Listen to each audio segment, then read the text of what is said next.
Brought to you by KR Mangalam University. We provide you the platform to turn your dreams into reality. Give wings to your aspirations with KR Mangalam University.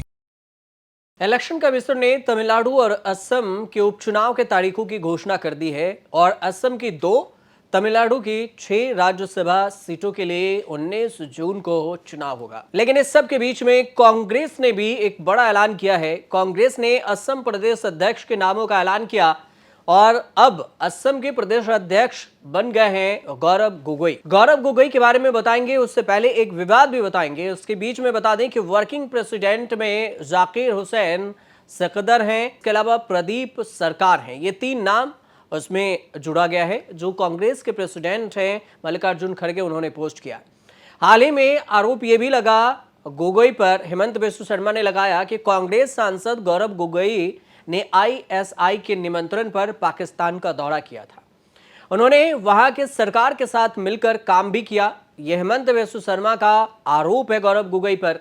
Sharma ने यह भी आरोप लगाते हुए कहा कि गौरव गोगोई पाकिस्तान सरकार के सीधे नियंत्रण पर वहां गए थे और वह खतरनाक था। वह पाकिस्तान के सत्ता के साथ मिलकर काम कर रहे थे। गृह विभाग कब निमंत्रण भेजता है और यह केवल ट्रेनिंग देने के लिए होता है, अन्यथा आईएसआई उसे क्यों आमंत्रित करती। अब सबसे बड़ा सवाल यह भी है कि गौरव गोगोई पर ही सिर्फ आरोप नहीं लगा हेमंत बिस्व शर्मा की तरफ से।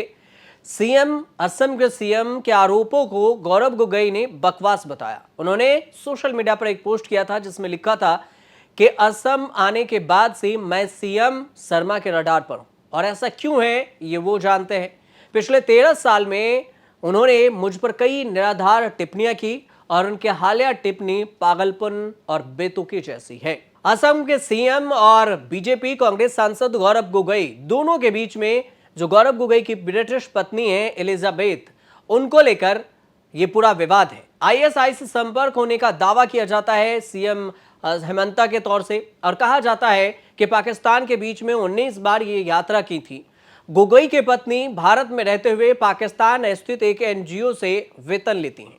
ये हेमंता का आरोप है। गौरव गोगोई को असम से आने वाले भारतीय राष्ट्रीय कांग्रेस के राजनेता के रूप में भी जाना जाता है और उन्होंने 2020 से लोकसभा में कांग्रेस के उप नेता का पद भी संभाला हुआ है।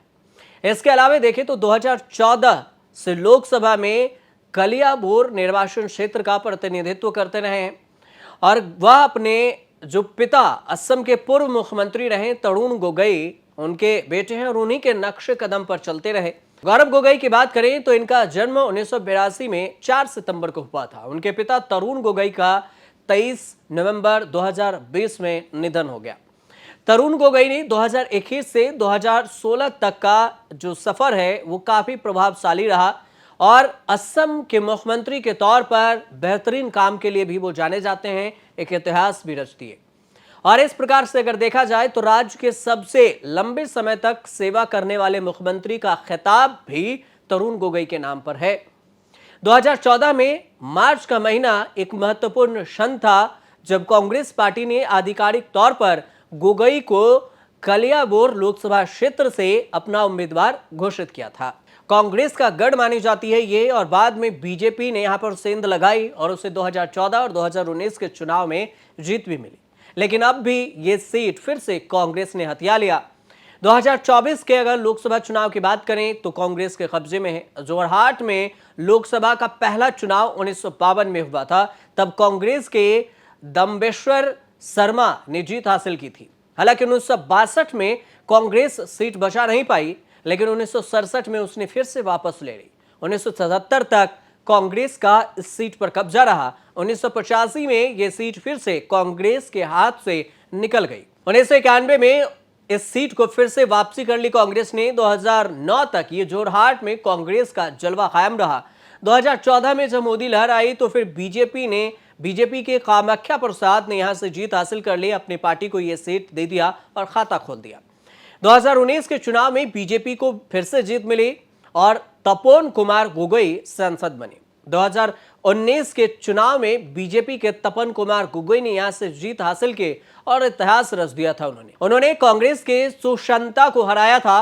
तोपोन को वहां पर 5,43,288 वोट मिले थे। सुसंता को 4,60,000। तीसरे नंबर पर सीपीआई के कनक गोगोई रहे थे, जिन्हें सिर्फ 17,849 वोट मिला। गोगोई की बात करें तो गौरव गोगोई का जन्म 1982 में 4 सितंबर को हुआ। गौरव गोगोई 2005 में प्रवाह नामक दिल्ली स्थित एक एनजीओ में शामिल हुए और यहां से एयरटेल की नौकरी उन्होंने छोड़ दी।